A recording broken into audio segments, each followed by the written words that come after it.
Cambridge Practice Tests for Ielts 1 by Vanessa Jakeman and Claire McDowell. Published by Cambridge University Press, 1996. This recording is copyright. Cassette 1, Side 1. Practice Test 1. You will hear a number of different recordings, and you will have to answer questions on what you hear. There will be time for you to read the instructions and questions, and you will have a chance to check your work. All the recordings will be played once only. The test is in 4 sections. Write all your answers in the listening question booklet. At the end of the test, you will be given 10 minutes to transfer your answers to an answer sheet. Now turn to Section 1 of your question booklet. Section 1. You will hear a telephone conversation between a woman and a police officer. First, look at questions 1 to 5.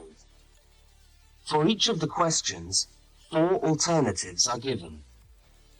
Decide which of the alternatives, A, B, C, or D, best fits what you hear on the tape, and circle the appropriate letter. You will see that there is an example which has been done for you. On this occasion only, the conversation relating to the example will be played first.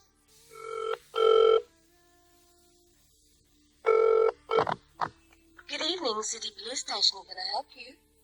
Oh, hello. I'd like to report a stolen briefcase, please. Just a minute and I'll put you through. The woman says she wants to report a stolen briefcase. So A has been circled. Now we shall begin. You should answer the questions as you listen, because you will not hear the recording a second time. Now listen carefully to the first part of the conversation, and answer questions 1 to 5. Good evening, City Police Station. Can I help you? Oh, hello. I'd like to report a stolen briefcase, please. Just a minute and I'll put you through. Lost property, can I help you? Oh, yes. I've had my briefcase stolen. Okay, I'll take some details. Tell me what it looks like, first of all. Well, it's a soft leather one, you know, not a heavy box type like a man's. And how does it close? It's got buckles at the front, 2 of them. They're gold-plated ones. Fine. Was it locked? No, I'm afraid not. Never mind. Any distinguishing features? Pardon? Any marks or badges on it that make it stand out? Only the brand name. And where's that? It's on the back, at the bottom in the left-hand corner. It's saggy. Oh, and there's a scratch. It's quite bad, but small, directly above the brand name. I did it recently, putting it on my bike. I've got that. So, what did you have inside the briefcase? Well, all my papers from college. It's so frustrating, but thank goodness for computers. I haven't lost them completely. Yes, you're lucky. I had my wallet in my pocket, so I didn't lose that. But there were also my pens, which I got for my birthday, and a novel I was planning to read on the train. Right. Where exactly did you lose the briefcase? Well, I couldn't believe it. I was standing on the platform. It was right next to me. You were holding it? I just put it down on the floor, but I could almost feel it beside me. I was watching for my train because sometimes it comes early, and then next time I looked, my briefcase wasn't there. And what time was this? It must have been about 5:20. No, a bit later. I'd say 5:30 because it was just getting crowded, and the train normally comes at about 25 to 6. Before they continue their conversation, look at questions 6 to 10. As you listen to the rest of the conversation, complete the form by filling in the numbered spaces 6 to 10. Great. If you'll just give me some personal details. Yes, What name is it? I'm Mary Prescott. Can you spell that? Yes, it's Prescott.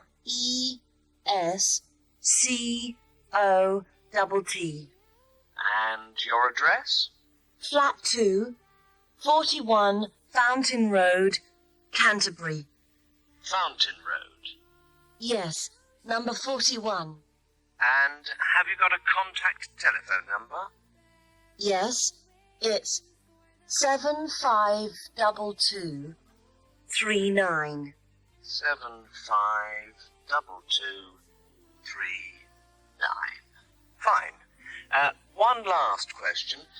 What would you say the value of your briefcase is? Including the contents? Yes. Just a rough estimate is fine. Oh, I'm not sure.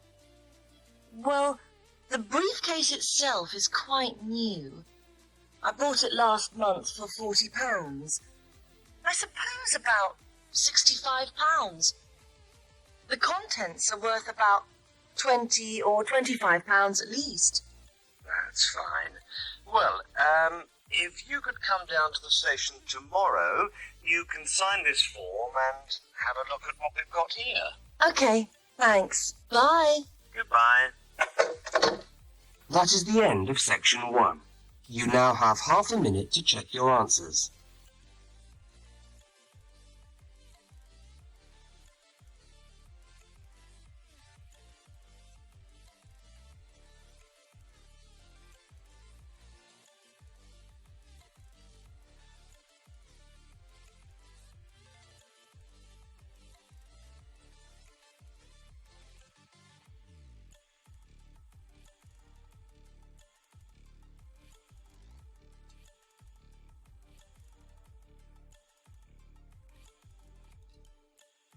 Now turn to section 2.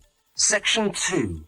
You are going to hear a news report from an Australian radio program. First, you have some time to look at questions 11 to 13.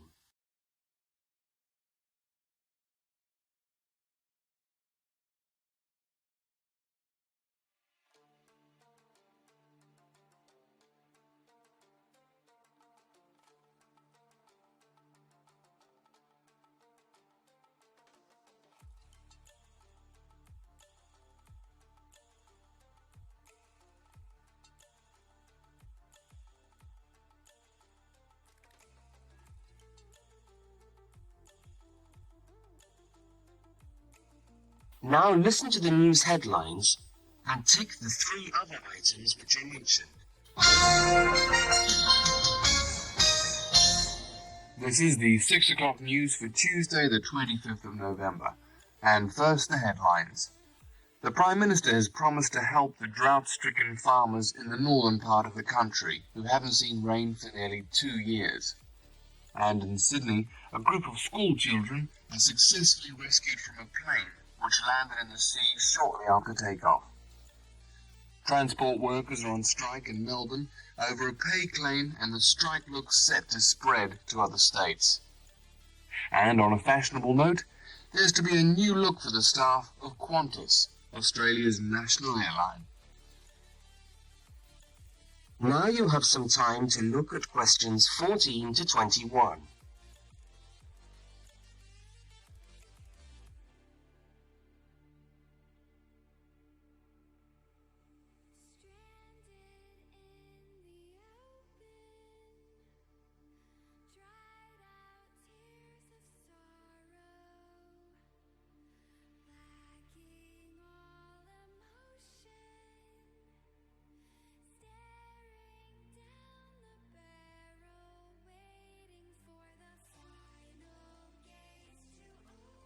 As you listen to the rest of the news, complete the notes and the spaces provided. The Prime Minister has pledged today that he will make $250 million available to help the drought-stricken farmers who have not seen rain for years get through the next 5 years. Money that was to have been spent on the restructuring of Sydney's road system has been reallocated to what the Prime Minister described as a more worthy cause. Farmers are to receive financial assistance to help see them through the worst drought in over 50 years. Many farmers feel that while the money is welcome, it has come too late to save them and their farms from financial ruin, and are angry that the government did not act sooner. A group of school children who were travelling in a privately chartered aeroplane from Sydney to Queensland to take part in a musical concert found themselves swimming for the shore when their aeroplane had to land in the sea just 3 minutes after taking off from Sydney Airport. The pilot managed to bring the aircraft and its 50 passengers down safely in the calm waters of Botany Bay, where boats and pleasure craft were able to come to the rescue of the boys. The fact that it was a weekend meant that there were hundreds of boats in the bay enjoying the good weather, and this undoubtedly helped the rescue operation. "We owe our lives to the skill of the pilot," said one of the boys, but the pilot replied modestly that it was all part of a day's work. However, all their musical instruments were lost, and they never got to play at the concert. That is the end of section 2. You now have half a minute to check your answers.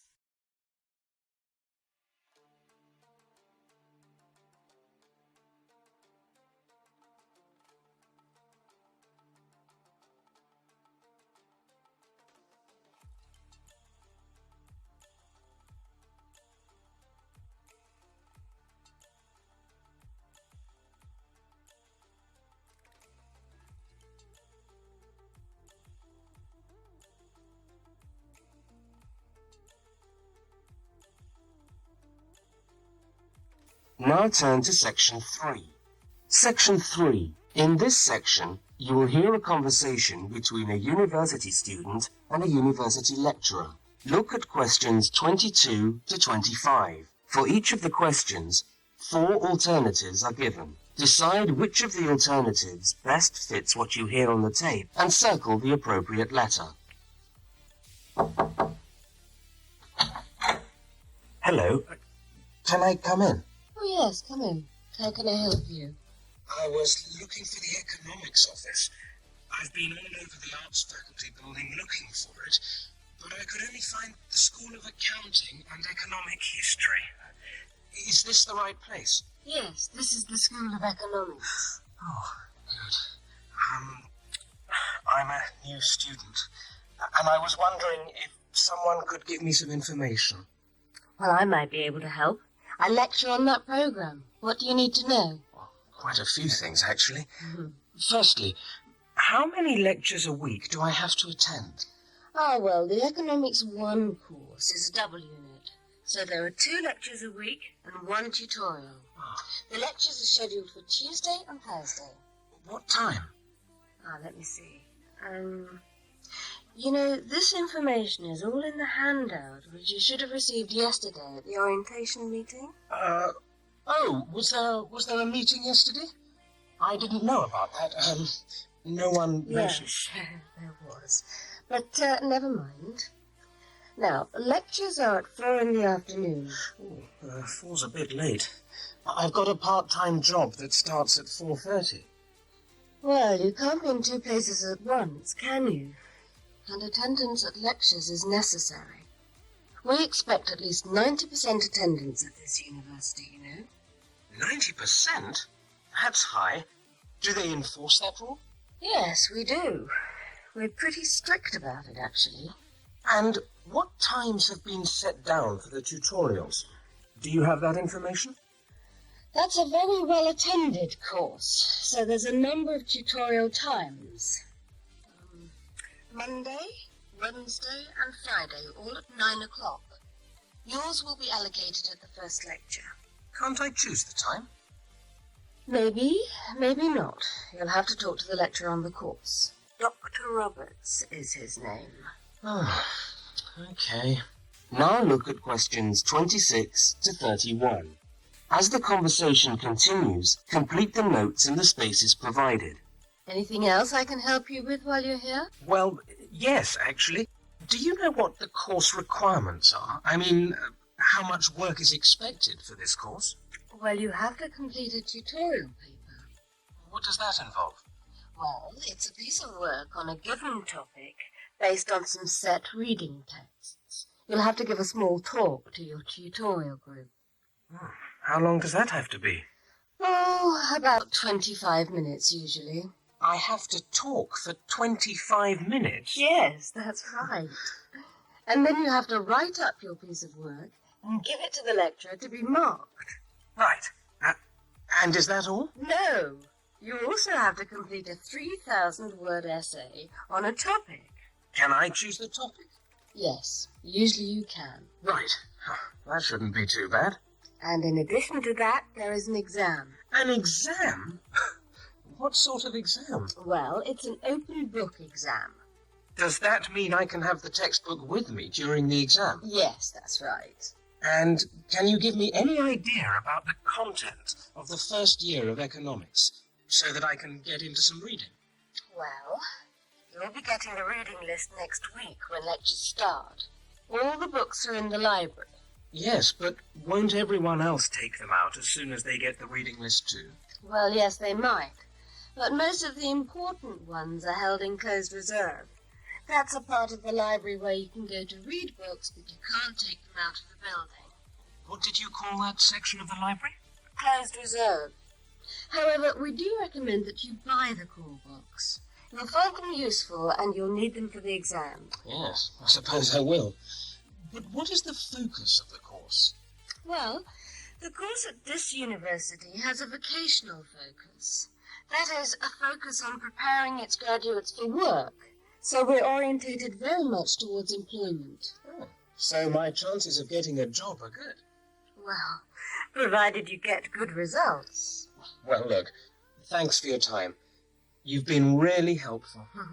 That's fine. See you next week, then. That is the end of section 3. You now have half a minute to check your answers.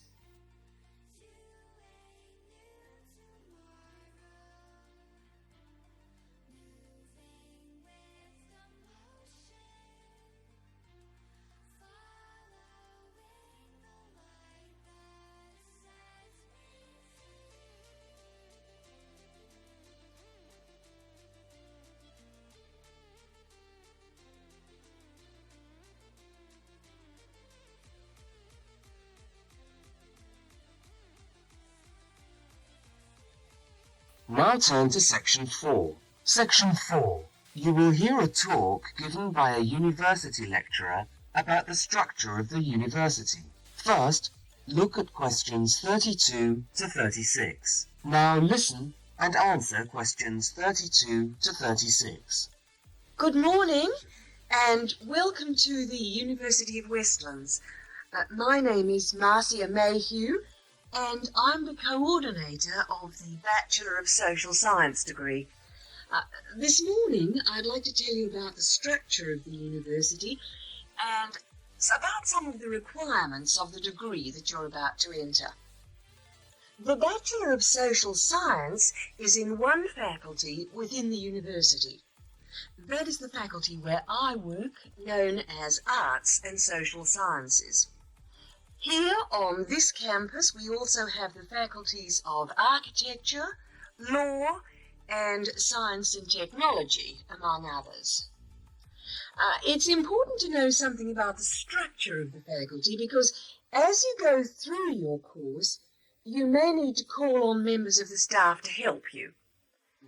At the top of the faculty, we have a dean, and below the dean, we have 3 divisions.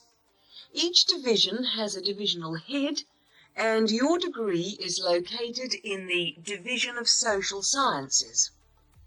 Within each of the divisions, there are the departments, and each of these offers the different degrees.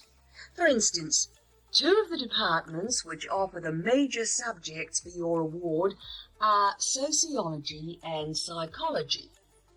Each has a departmental head, but for practical purposes, the people you are going to see the most of are myself as coordinator of the social sciences degree and the actual lecturers who are teaching the subjects that you are taking. For instance, in the first semester, you'll be doing 4 subjects: psychology, sociology, history, and economics. If you have any problems or difficulties, not that I'm anticipating you will, but you never know, then you should go and see your lecturers. For instance, you may find that you can't meet a deadline for an essay, or perhaps you're having problems with attendance. These seem to be the two most common problems that students face. Now look at questions 37 to 41. As you listen to the rest of the talk, answer the questions 37 to 41. If your lecturers are unavailable, you can always come and see me in my office. I'm available on Wednesday and Thursday mornings and on Friday afternoons. Outside these hours, perhaps you could ring the secretary and make an appointment. Now, you'll note that all of the subjects which you undertake in the first year are composed of lectures and tutorials. A lecture is about an hour long, and a tutorial usually runs for about 2 hours. A lecture is rather like what I'm doing now, where one person will talk to all of you together on a subject. Now, we do ask you to try to attend the lectures. A tutorial is perhaps where most of the learning occurs at a university. You will be divided into groups of between 12 and 15 students, and each week one of you will have to present a piece of work to the group as a whole, and then the group will discuss what you've said. It's this discussion, this exchange of ideas, which really constitutes the basis of university learning, in my view. Listening to lectures in many ways is just giving you information that you could access for yourself in the library. But the discussion at the tutorial is very important. This doesn't mean that you shouldn't go to the lectures, though. Other factors to be particularly concerned about are the structure of essays and delivery of written material. And in particular, I would like to mention the question of plagiarism. Plagiarism is taking other people's work without acknowledging it. That is, without saying where it comes from. Now, of course, all essays are based on research done by other people, but you must remember to attribute the work to the original writer.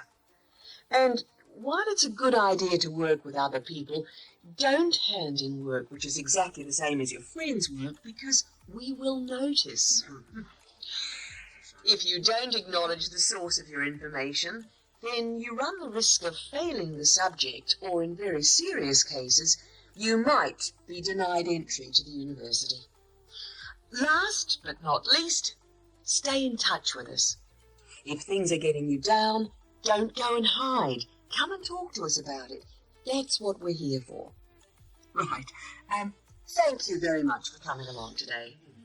That is the end of section 4. You now have half a minute to check your answers.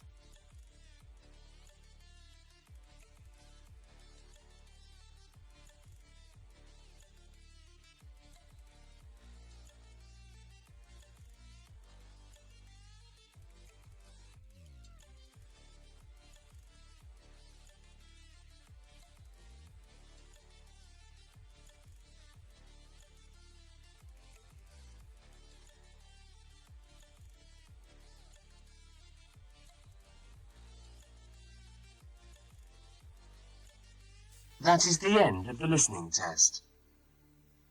You now have 10 minutes to transfer your answers to the listening answer sheet.